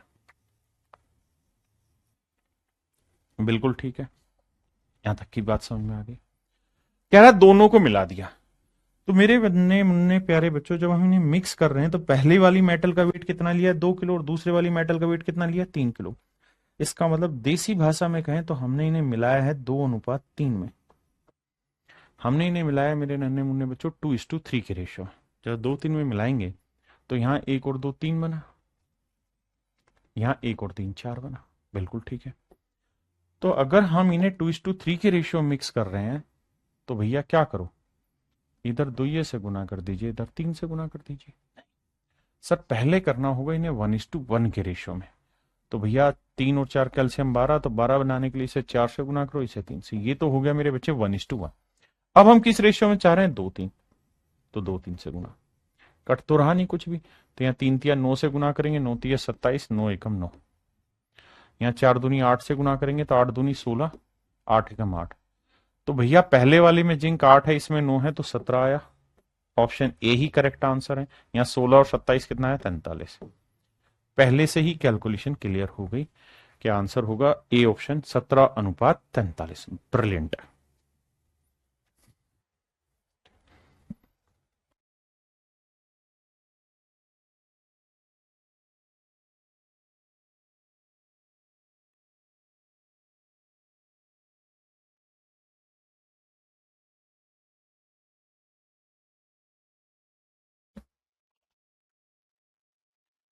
कहता है इन्हें coloured picture of blue and yellow.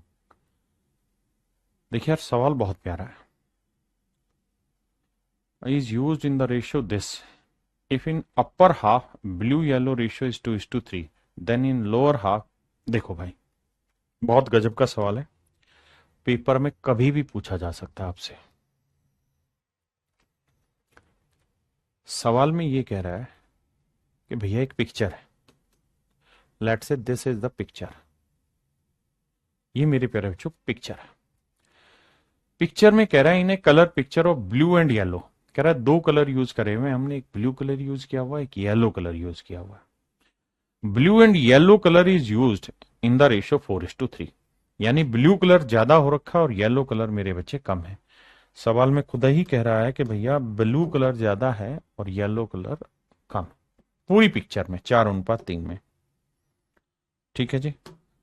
अब अगली लाइन में कह रहा है इफ इन अपर हाफ, कहता है इस पिक्चर को अगर 2 हिस्सों में बांट दें तो ऊपर वाले भाग में ब्लू कलर कम इस्तेमाल हो रखा है और येलो पार्ट ज्यादा हो रखा है। तो कह रहा फिर नीचे वाले में क्या रेशियो होगा, ये आपका सवाल। बड़े ध्यान से मेरे प्यारे बच्चों मेरी बात समझना। मान लीजिए ये कोई पिक्चर है, इस पिक्चर के 2 टुकड़े हमने कर दिए, ये हो गए टुकड़े, कर दिए जी टुकड़े। अब अब कहता है इसके अंदर 2 कलर है। पूरी पिक्चर में अगर ब्लू का पार्ट 4 है तो येलो का पार्ट 3 है, जबकि अपर हाफ में ब्लू कम है, येलो कम ज्यादा है। ठीक है जी, ब्लू कम है, येलो ज्यादा है। मेरे प्यारे बच्चों ब्लू कम है, येलो ज्यादा है, तो कोई पिक्चर ऐसी कुछ होगी, मान लीजिए। समझा रहा हूं मैं तो, हाँ है ना। देखो भाई, ये है लैंग्वेज का खेल और सवाल है जबरदस्त जिंदाबाद टाइप का।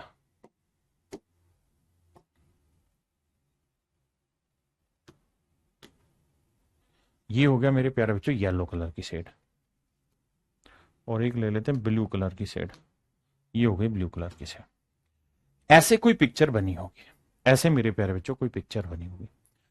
सवाल में खुद ही कह रहा है कि जो ये पिक्चर बनी है, इस पिक्चर में खास बात क्या है कि पूरी पिक्चर में ब्लू कलर और येलो कलर का जो रेशियो है वो 4:3 है।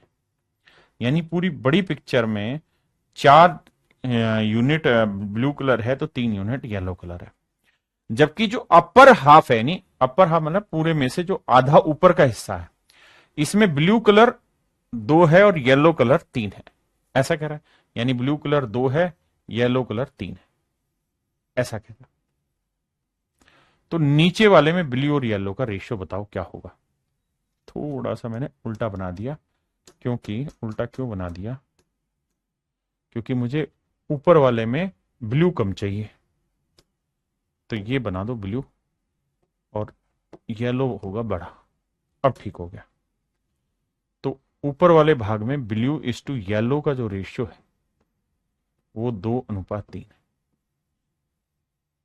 जबकि पूरी पिक्चर में मेरे प्यारे बच्चों ब्लू येलो का जो रेशियो है वो है कितना, 4:3। आराम से 10, 12, 15 सेकंड के लिए सवाल पढ़िए, उसके बाद की कहानी स्टार्ट होगी।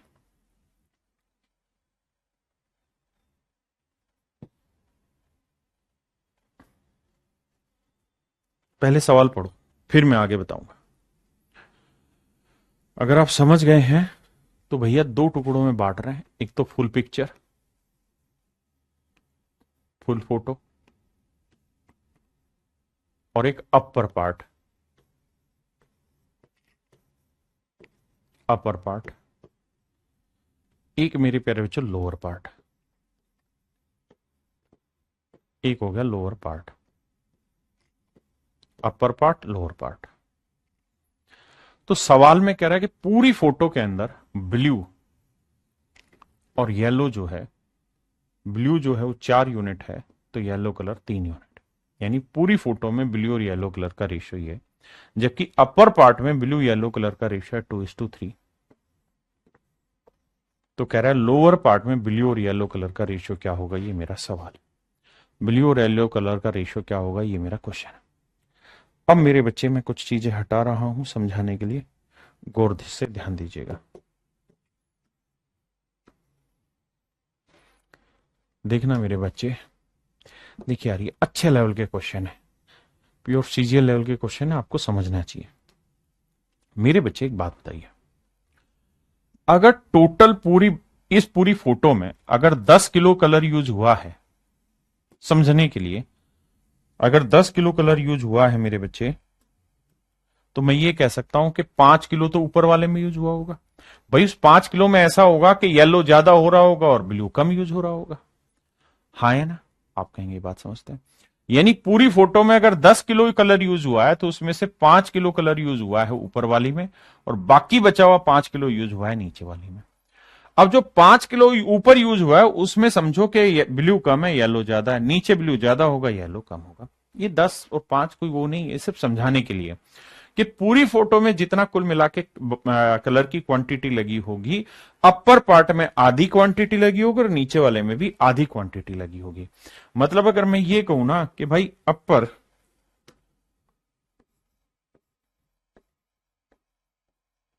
पार्ट, लोअर पार्ट,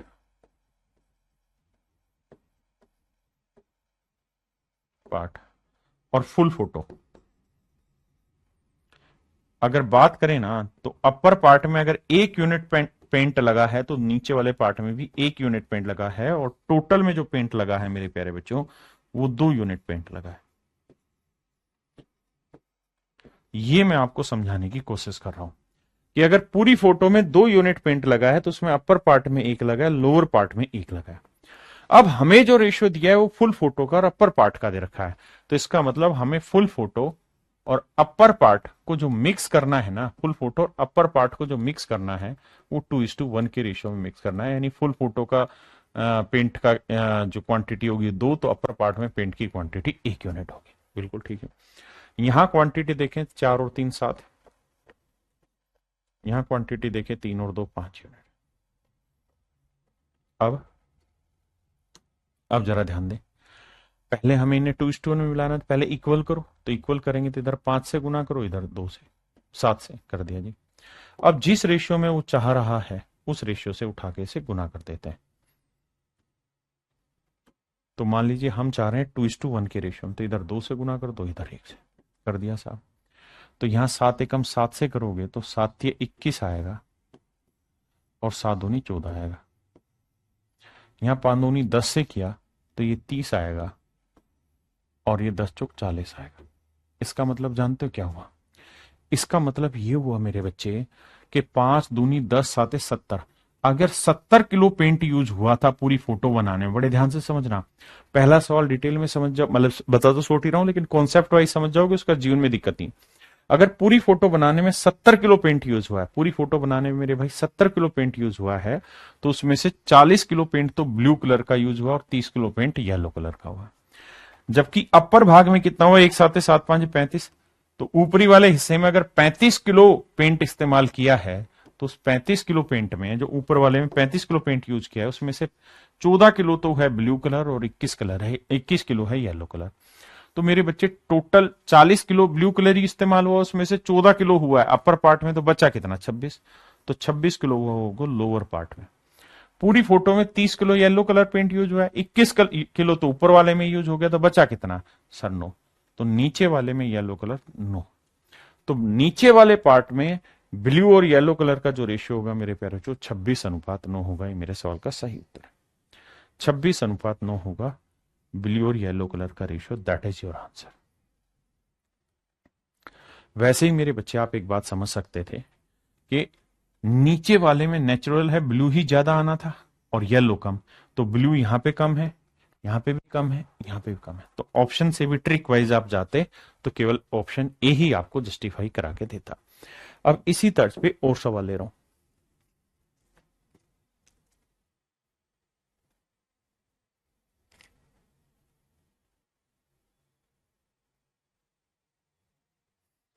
करिए भाई।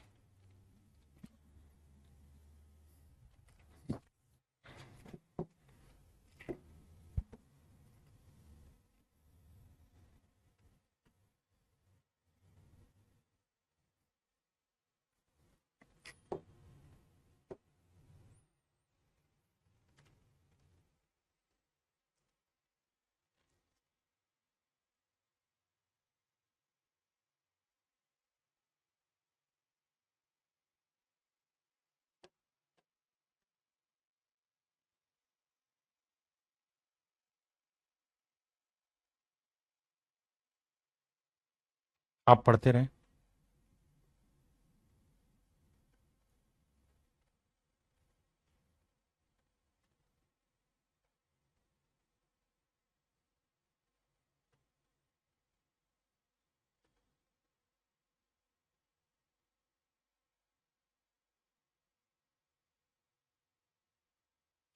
आओ मेरे भाई, सवाल में कह रहा है ratio of land is to water on earth is 1:2। कहता पूरी पृथ्वी पर लैंड इज टू वाटर का जो रेशियो है, पूरी अर्थ पे लैंड इज टू वाटर का जो रेशियो है, that is my dear student is 1:2। यानी सवाल में कह रहा है कि भाई पूरी पृथ्वी पे अगर भूमि 1 है तो पानी का भाग है 2। भूमि 1 है मेरे प्यारे बच्चों, तो पानी का भाग है 2। ठीक है जी। यानी पूरी पृथ्वी पे भूमि का भाग कम है और पानी का भाग ज्यादा है। जबकि कह रहा है उत्तरी गोलार्ध में यह 2:3 है।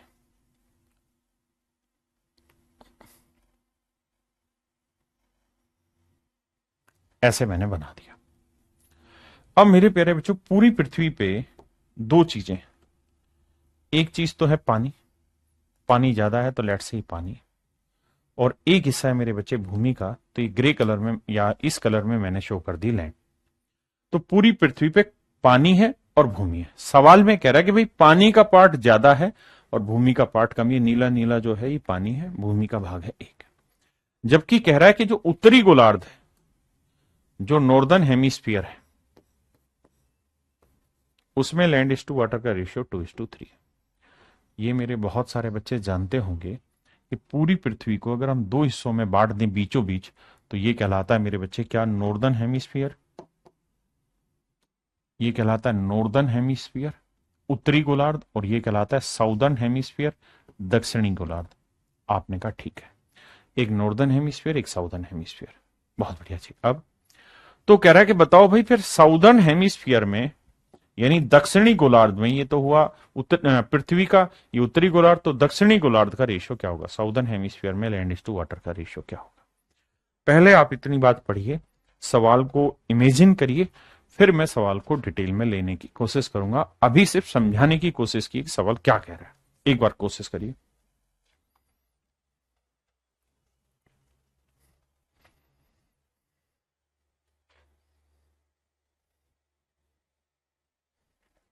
आइए बाबू।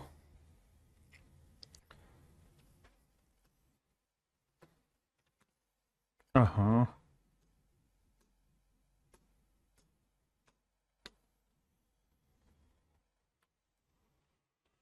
अब मेरे बच्चों एक बात तो आप समझते होंगे कि जितना एरिया नॉर्दर्न हेमिस्फीयर का होगा, उत्तरी गोलार्ध का होगा, उतना ही एरिया साउदर्न हेमिस्फीयर का होगा। अगर नॉर्दर्न हेमिस्फीयर का एरिया 1 यूनिट है तो साउदर्न हेमिस्फीयर का एरिया भी 1 यूनिट होगा। एरिया का मतलब है ये टोटल जगह है जिसमें पानी भी है और धरती भी है, मतलब भूमि और पानी दोनों है, भूमि पानी दोनों है। तो मेरे बच्चे जितना एरिया नॉर्दर्न में होगा उतना ही साउदर्न में। भाई ये लाइन जो होती है बीचों बीच, जिसे हम भूमध्य रेखा कहते हैं, इक्वेटर कहते हैं, यही तो 2 बराबर एरिया में बांटती है पूरी पृथ्वी को। तो भाई इसका मतलब पूरी पृथ्वी का जो एरिया है वो कितना हुआ, तो 1 और 1 कितना हुआ, 2। तो मेरे बच्चे पूरी अर्थ का जो एरिया है, अगर वो 2 यूनिट है, तो नॉर्दर्न हेमिस्फीयर का जो एरिया है वो कितना हुआ, 1 यूनिट। ये है मेरे प्यारे बच्चों एरिया का रेशियो, एरिया का रेशियो। जबकि यहां मैं कह रहा हूं कि भाई पूरी पृथ्वी में अगर लैंड 1 यूनिट है तो वो पानी 2, तो पूरी पृथ्वी का एरिया है 3 यूनिट। यहां मैं कह रहा हूं कि नॉर्दर्न में भूमि 2 है तो पानी 3, तो पूरी पृथ्वी का एरिया 5 यूनिट। अब मेरे बच्चे मैं कह रहा हूं कि भूमि का एरिया, मतलब पूरी पृथ्वी का एरिया, पूरे अर्थ का एरिया इतना है, नॉर्दर्न का इतना, जबकि एक्चुअल में होगा ये कि अर्थ का डबल होगा, नॉर्दर्न का सिंगल होगा, यानी 2:1 में होगा। तो किसी भी अनुपात में बांटने से पहले क्या करेंगे, इक्वल। तो इसे 5 से गुना करेंगे, इधर मेरे बच्चे 3 से, तो ये हो गया मेरे बच्चे इक्वल, 1:1। अब किस रेशियो में चाह रहे हैं हम, 2:1 में, तो 2:1 से गुना। तो यहां 3 से करेंगे तो 3×3 9 आया, 3×2 6 आया। यहाँ 5×2 10 से गुना कर रहे हैं तो 10×2 20 आया, और 10 से कम 10 आया। इसका मतलब ये हुआ मेरे भाई, पूरी पृथ्वी पे अगर 10 यूनिट भूमि है तो उसमें से 6 यूनिट नॉर्दर्न हेमिस्फीयर में, तो बची कितनी, 4 यूनिट साउदर्न में। पूरी पृथ्वी पे 20 यूनिट पानी है तो उसमें से 9 यूनिट पानी हुआ, पानी सॉरी 20 यूनिट पानी है पूरी पृथ्वी में, तो उसमें से 9 है नॉर्दर्न हेमिस्फीयर, तो बचा कितना, 11। 11 यूनिट कहां होगा, साउदर्न हेमिस्फीयर में। दक्षिणी गोलार्ध में 11 यूनिट होगा। यानी साउदर्न हेमिस्फीयर में लैंड इज टू वाटर का जो रेशियो होगा मेरे बच्चे, 4:11 होगा, 4:11 होगा। यही मेरे सवाल का सही जवाब। आराम से समझो, फिर आगे बात करें।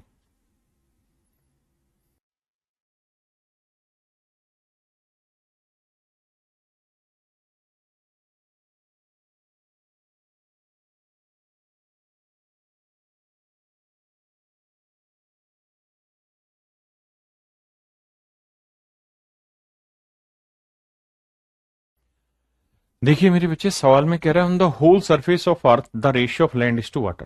कहता है जी पूरी पृथ्वी पे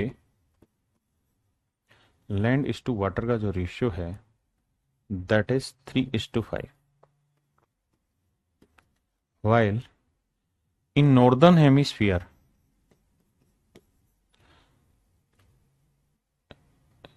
the ratio of land is to water is 7:9। कहता है ये रेशियो है 7:9। हमें बस एक ही बात समझनी है कि भाई पूरी अर्थ का जो एरिया होगा अगर वो 2 यूनिट होगा ना, तो नॉर्दर्न हेमिस्फीयर का एरिया 1 यूनिट होगा। बस इतनी बात समझनी है, नहीं हमने इनको मिक्स करना है। 2:1 के रेशियो में। तो भैया यहाँ क्वांटिटी 3 और 5 8 है, यहाँ 9 और 7 16 है। तो पहले इक्वल करोगे, इक्वल करने के लिए मेरे बाबू इसे किससे गुना करोगे? 2 से, इसे 1 से। अब हमें किस रेशियो में लेना है? 2:1 में। तो यहाँ 2 दूनी 4, 4 5 20, 4 3 12। 1 से करोगे क्योंकि 1 गुना 1 1 आया, 1 को 7 से किया 7 और 1 को 9 से किया 9। तो 12 में 7 गया 5 और 20 में 9 गया 11। मतलब मेरे प्यारे बच्चों, साउदर्न हेमिस्फीयर का लैंड इज टू वाटर का जो रेशियो है 5:11। दक्षिणी गोलार्ध में भूमि और जल का अनुपात 5:11 है ना।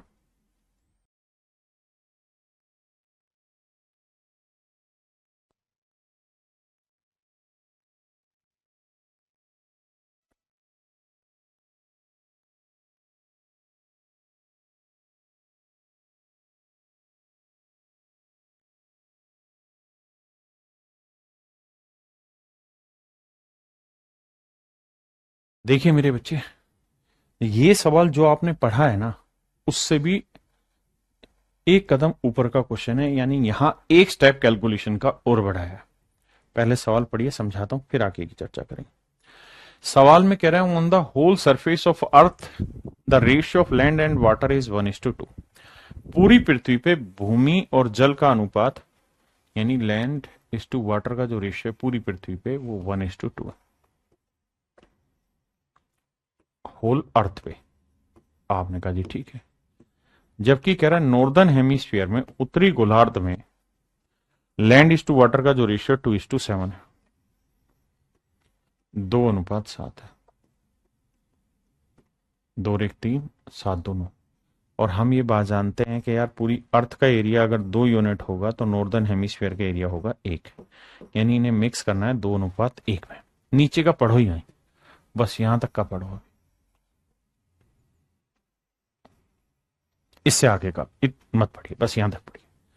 तो मैं आपसे कहूं कि भाई साउदर्न हेमिस्फीयर में लैंड इज टू वाटर का रेशियो बताइए क्या होगा।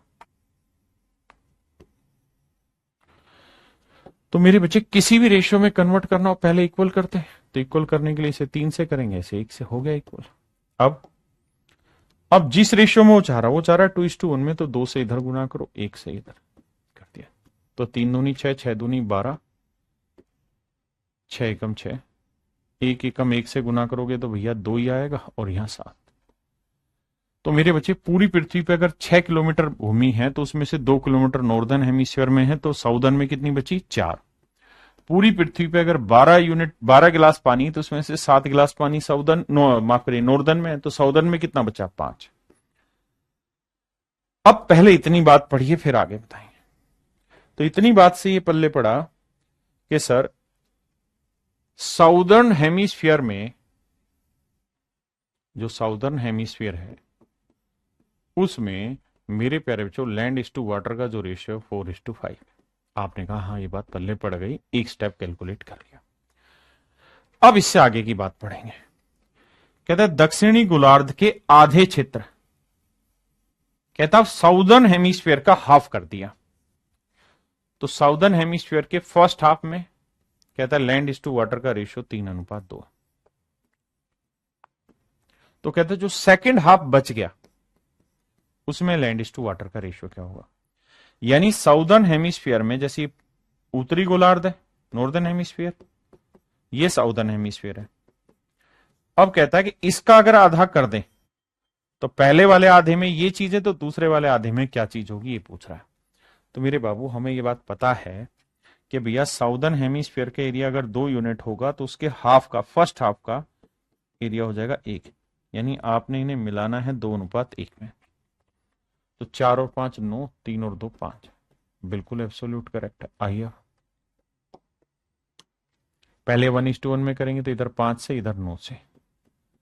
अब किस रेशियो में चाहिए? 2:1 में, तो इधर 2 से, इधर 1 से। तो यहां 9 एकम 9, 9 दूनी 18, 9 तीय 27। यहां मेरे बच्चे 5 दूनी 10, 10 5 50 और 10 चौक 40। तो 40 में 27 गया 13 भूमि है, और 50 में से 18 गया तो 32 यूनिट पानी। यानी मैं ये कह सकता हूं साउदर्न हेमिस्फीयर में लैंड इज टू वाटर का रेशियो 13:32 है। 13:32 मेरे प्यारे बच्चों, option C is your correct answer. Option C मेरे प्यारे बच्चों आपका एब्सोल्युटली करेक्ट आंसर।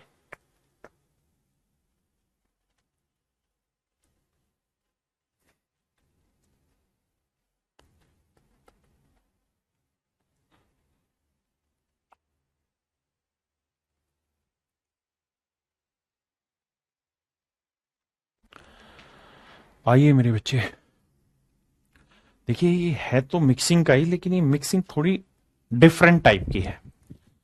यहां सवाल के थ्रू लेता हूं, डाटा के थ्रू समझाता हूं। पहली लाइन पढ़िए, कह रहा है एक एलॉय है ए, और ये जो एलॉय है ये 60 किलोग्राम का है। एक दूसरा एलॉय है जो बी है, वो 100 किलोग्राम का है। कहता है जो एलॉय ए है उसमें लेड और टिन का जो रेशियो 3:2 है, जबकि जो एलॉय बी है उसमें टिन और कॉपर है। टिन और कॉपर का जो रेशियो है दैट इज 1:4। बहुत शानदार। आओ जी, अब जरा नजरें इधर करिए। क्या भाई, 60 को अगर 3:2 में बांटोगे तो 3 और 2 5, 5 12 60, तो 12 3 36 तो आएगा लेड, और 24 आएगा टिन। बिल्कुल, यानी 24 किलोग्राम टिन और 36 किलोग्राम मेरे बच्चे लेड है। जबकि 100 को 1:4 में बांटेंगे तो 1 और 4 5, 5 20 100, तो 1 यूनिट आ गया 20, तो ये आएगा 20 किलो, और ये आएगा मेरे प्यारे बच्चों 80 किलो। अब सवाल में कह रहा है कि भाई दोनों को हमने मिला दिया, तो मिलाया तो जो नई मिश्र धातु बनी, यानी इसको और इसको मिला दिया, तो मिलाने पे 3 चीजें इनके अंदर, लेड टिन और कॉपर। तो भैया लेड कितना है 36 किलो, कॉपर कितना है जी 80 किलो, और टिन कितना है, टिन 24 किलो, यहां था 20 किलो यहां, यानी 44 किलो। और यही आपसे पूछा हुआ है कि भाई जो नई मिश्र धातु बनी उसके अंदर मेरे प्यारे बच्चों टिन कितना होगा, तो आंसर होगा 44 किलोग्राम। आज इतना ही रखते हैं, बाकी फिर कल मिलेंगे मेरे प्यारे बच्चों। आज के लिए इतना ही। Thank you, have a nice day to everyone. Thank you.